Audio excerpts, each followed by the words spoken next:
Hey, not sure what you're going to do this weekend? Here's the answer. Parx Casino and Sportsbook, #1 casino in Pennsylvania, the only casino and sportsbook I recommend. The place to be for fun, action, and entertainment in the summertime. Concerts, dining, action, excitement, they've got it all. Summer happy hours with cool cocktails, 25 craft beers, TC, on tap in the open-air Liberty Bell Beer Garden.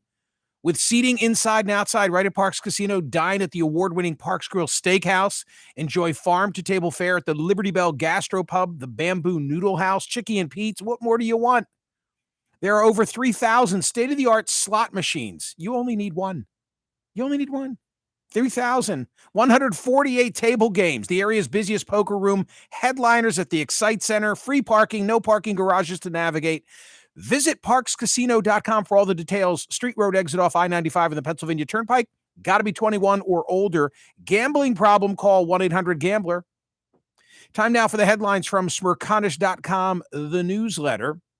It was the question of the day yesterday everywhere, although no one handled it quite the way we did. We had 12,599 votes cast on the very simple question, are we in a recession? 62.83% said yes, 37.17% said no.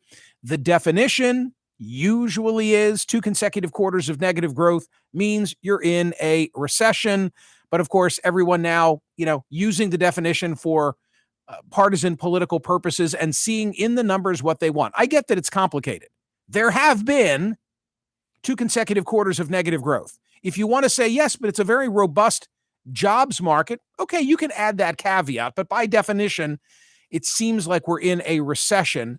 Our approach here yesterday was for me to set the stage, open up the telephone lines, and just invite people from all over the country in all different businesses and walks of life to tell us whether they thought we were in a recession. It was actually a really good USA Today piece that got me thinking in these terms, because they said, you can look at a few different indices if you want to get away from the raw numbers and make it more anecdotal. Look at a barber, look at lipstick, look at the price of a stamp, et cetera, et cetera. And that's why I thought, well, let's do this our own way. And we learned some things. I think that we learned that there are industries that are bellwethers.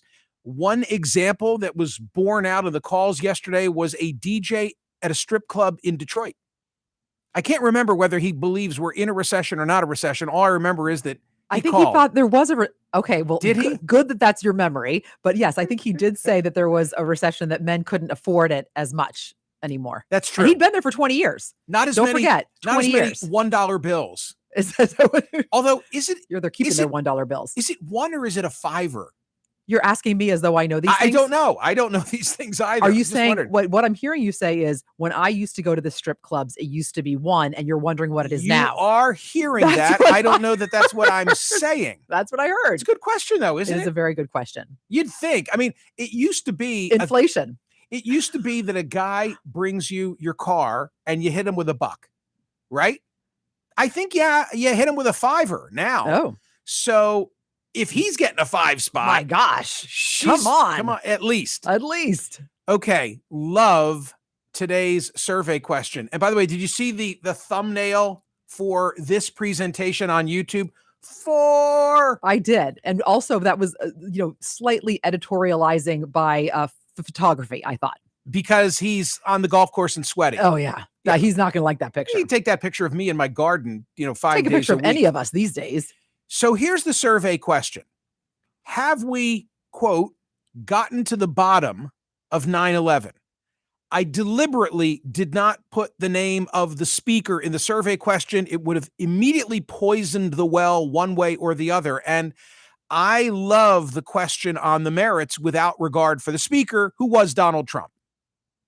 Trump under fire because yesterday was the Pro-Am, and today, I guess, is the first day of the Live Golf Tournament, the Saudi-backed golf tournament at Bedminster in New Jersey. And Donald Trump, I'm sure, is ringing the register on this. And then they're going to finish up at Doral in Florida. And when he was pushed by ESPN yesterday, he said, quote, well, nobody's gotten to the bottom of 9/11, unfortunately. And they should have, as to the maniacs that did that horrible thing to our city, to our country, to our world. So nobody's really been there. And I want to know, do you think we've gotten to the bottom of 9/11? I am voting no, which puts me on the same side of Donald Trump, but not for the same reason. Because I assume he said that in defense of the Saudis, and I say it because of the Saudis. And what I find really interesting is that a number of the people who are on, Trump's case and today will be protesting, I think, I've seen them in the news recently, two in particular for whom I have the utmost respect because they've been champions for getting to the bottom of September 11, Terry Strada and Brett Eagleson. And anybody who has listened to my program, read things that I've authored over a period of 20 years since September 11, you know that I, A, respect the work of the 9/11 Commission. Richard Benveniste was on this program yesterday. He was a 9/11 commissioner, not talking about 9/11, but talking about the January 6th probe. My point is, I've never stopped having 9/11 commissioners on this program. John Lehman, someone for whom I have the utmost respect. Hamilton, Kane, the co-chairs, all of them. I remember the personalities, countless interviews that I've done, more interviews about September 11, more conversation about September 11 than any other subject in my 3-decade radio career. And at the end of the road, what do I decide? I decide that for all the great work of the 9/11 Commission, and let me give a shout out to Bob Graham, former Senator Bob Graham, former Florida Governor Bob Graham, because Graham led a congressional investigation as well. I've never been satisfied that we have gotten to the bottom of the Saudi role beyond the 15 hijackers and bin Laden in September 11. The 28 pages were the 15 hijackers who came to the United States and were Saudis. And of course, I've written 2 books on this subject. One of them was the story of Jose Melendez Perez, just trying to give you my bona fides, lest you lump me with Trump and think that I'm saying the same thing he is. I'm not. I'm saying I think there was more of a Saudi role that we never got to the bottom of.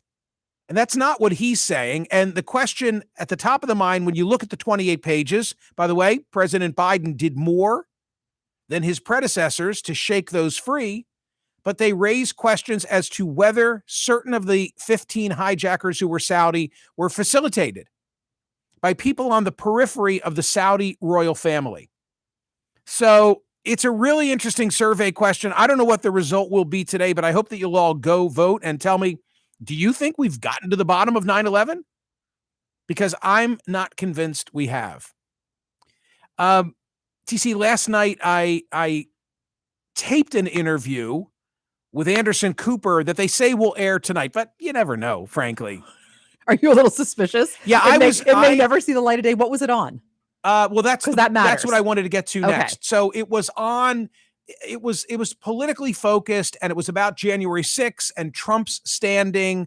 In particular, but this news cycle, anything could happen. Yeah, well, you'll find very amusing what went on. So the point is, the substantive point that I would make before the petty point that I will make. No, petty point. The substantive point that I will make, and it ties into a piece that's in The Hill that we linked to at Smerconish.com today.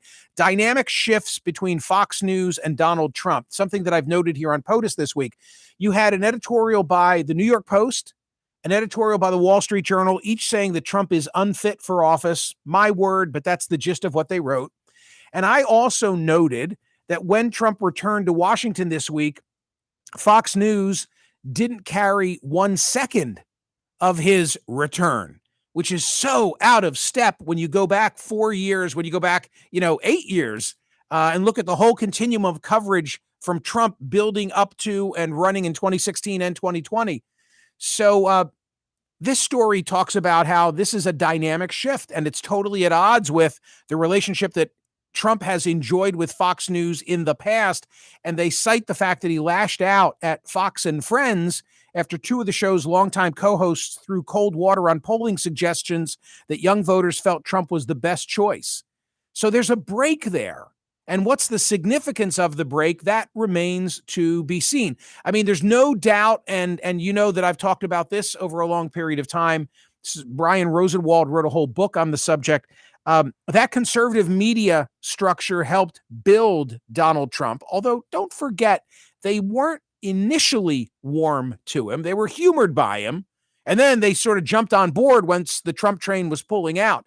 Now they're seeking to take him down. There's no doubt that Murdoch no longer wishes for Donald Trump to be the player that he is. I mean, the Journal, the Post, and Fox. The question is, will Fox in prime time, Tucker, Hannity, Laura Ingraham, will they have any change of position with regard to Donald Trump? I was watching The Five yesterday while I was on a Peloton ride. Stop with yourself. Before Please. I did Anderson Cooper. Please, I've decided I'm not going to tell you my petty story. Please split them up. I just want you to do Peloton separate. So, no, you showed me the function. I didn't know it existed, even though it pops up every time, where you can limit the voice of the host. Oh yeah, you can have more music. And have more music. Yes. So I took a 90s rock ride With whom? with Hannah. Hannah. And so I sorry, Hannah, but I diluted a little bit boosted the music so that I could watch TV and pay attention. Wait, what did you used to do? Did you use? I just had it whenever the whatever the mix was that they gave you, and then just put it way down. In other words, how did you do with music and Fox at the same time? I'm like an old person. If you came into where I work out, you would just hear audio blasting, and you would have no idea. Okay, that's legit. That is actually scary because I know how loud you listen on your earphones. What? So right, exactly. You would think, honest to God, that the only thing missing is like a pendant so I can push it if I fall off the Peloton. So I'm watching you're watching, you're listening. I'm watching The Five last night, and a new Larry Elder commercial comes up. Okay. You know Larry Elder. Larry's an LA-based talk show host who ran for governor and sort of had his moment. He had some unique ads in the past, right? I'm trying to think what it was. I say a Larry Elder ad. It's not. It's for a product that if I could think of the product, I've seen the commercial 1,000 times. Okay. It's as dominant on Fox as the Pillow Guy. I got it. Okay. And all the conservative hosts buy into it, including Joe Piscopo. Okay, so what is the Larry commercials? Elder doing? So I love ribbing Larry because because they've got him. First of all, they have him looking like $1 million. Okay. He's in one of them. He's driving a boat. Really? Yeah. And I'm like, Larry, what is it, like drone footage? It's just beautiful. It's like him out cruising on this gorgeous boat. Like you're a boat person. You know, you and Joey would know what kind of a boat it is. I'm sure. It's like a speedboat. Okay. So I'm like, a couple of months ago, I'm like, damn, what is that? He writes back to me. He says, it's Lake Tahoe. I don't think it's his boat. I don't know, but it might be. So, okay, a couple of weeks later, like Larry's on a horse. No, he's not. He's on a beautiful horse. I'm like, Larry, it's that horse. That's unbelievable. I'll have what he's having. So every time I see a new Larry Elder commercial for this product, oh, come on, somebody's going to tell me and I'll be embarrassed. So the new commercial is Larry's walking in the woods. Okay. And it's beautiful. I'm like, Larry, now you're in the woods. So I text him, TC, and I say, cut to the chase. Just relief factor. Yeah, that's it. There Relief factor. No problem. Relief factor. So I say, Larry, I say, cut to the chase. When do we see you on the moon? Okay, come on. You've been on the boat. You've been on the horse. You're in the Where else woods. can Get you go? to the moon. And he got a kick out of it. I'm sure. He got a kick. Sure. And he told me the stuff works. Oh, there you go. I didn't even ask if the stuff works. Right. It's legit. Right. Karl Rove, a piece not to be missed at Smerconish.com today from yesterday's Wall Street Journal. I was just tapped out with offerings yesterday, and I wanted to make sure that I worked it in. Where do Trump's donations go? In the context of Trump maybe announcing sooner than later that he's running for president, he's raised $121 million. And Karl Rove points this out.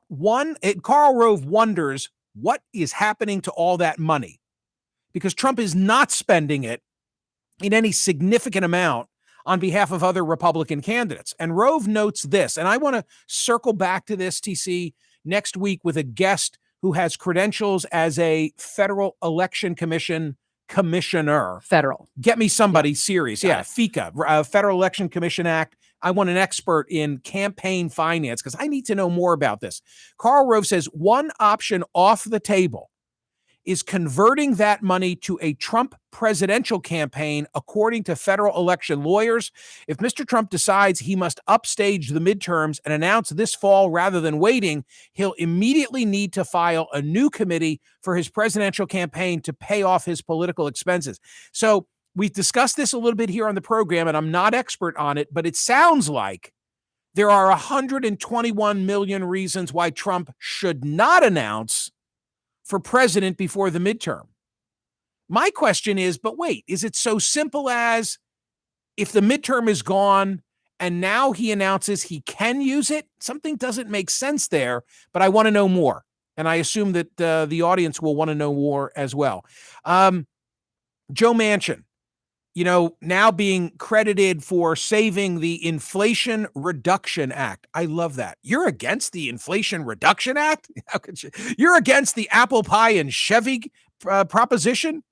So all eyes have been on Manchin, but all eyes soon now need to focus on Kyrsten Sinema, because this is a reconciliation package. They're not getting 60 votes.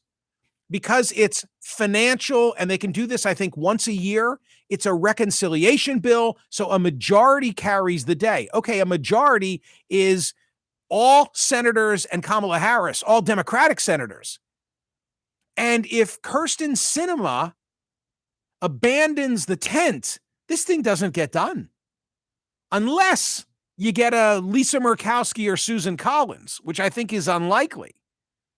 So the senator of mystery, the woman of mystery, Kyrsten Sinema, holds all the cards in this regard. Speaking of Manchin, I spoke this week about having watched Chris Cuomo with Dan Abrams, right? And Chris, of course, announced that he's joining Dan on News Nation starting the fall. This fall, right? Yeah.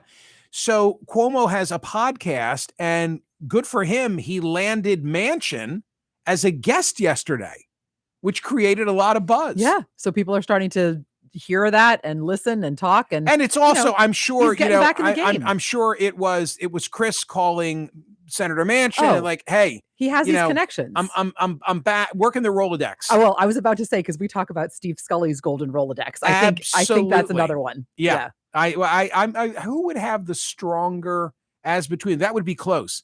And finally, TC, I am disgusted with Justice Alito. I am disgusted with Justice Alito, the conservative. I'm suspicious of what you're about to say. The conservative U.S. Supreme Court Justice Samuel Alito brushed off criticism from prominent figures around the world of last month's blockbuster ruling that he authored overturning Roe versus Wade. Apparently, his comments were delivered at a conference on religious liberty in Rome, hosted by the University of Notre Dame Law School. And video of the speech was then posted online. Of course, that criticism has come from the likes of Boris Johnson, French President Emmanuel Macron, Canadian Prime Minister Justin Trudeau. Reading now from yahoo.com. In addition, Alito took aim at Britain's Prince Harry, also known as the Duke of Sussex, who referenced the abortion ruling in a speech at the United Nations last week. My criticism of Justice Alito is one of omission. Omission because he limited his commentary to the Duke of Sussex. Oh, come on. And not his current other half. Oh, geez. Current. What is wrong with you? Oh, my gosh. All right, TikTok. It's time to go. He stopped short. He stopped short. She didn't give a speech at the United Nations. He did. Hey, I listened, as I mentioned, to TC After Dark. I typically wait until the weekend, but I listened to TC After Dark yesterday on a car ride, and I thought it was great. Very revealing, but not entirely revealing, about a friend of the program named Eric X. Exactly. And a good insight into what goes around here generally. If you want more insight, and people seemingly do, into the back of the house, TC reveals in her latest edition of TC After Dark, which is an interview with Eric X. So congratulations, well done. I got a kick out of it. And I Eric learned X? things. Yeah. I learned things. Yeah. I learned things. So I want to mention that I'll be back on YouTube at 7:30 a.m. Philly time tomorrow morning. And of course on CNN at 9 a.m. tomorrow morning Eastern time. So have a wonderful weekend. Thank you for listening, watching, and I hope that you'll get more of me this weekend.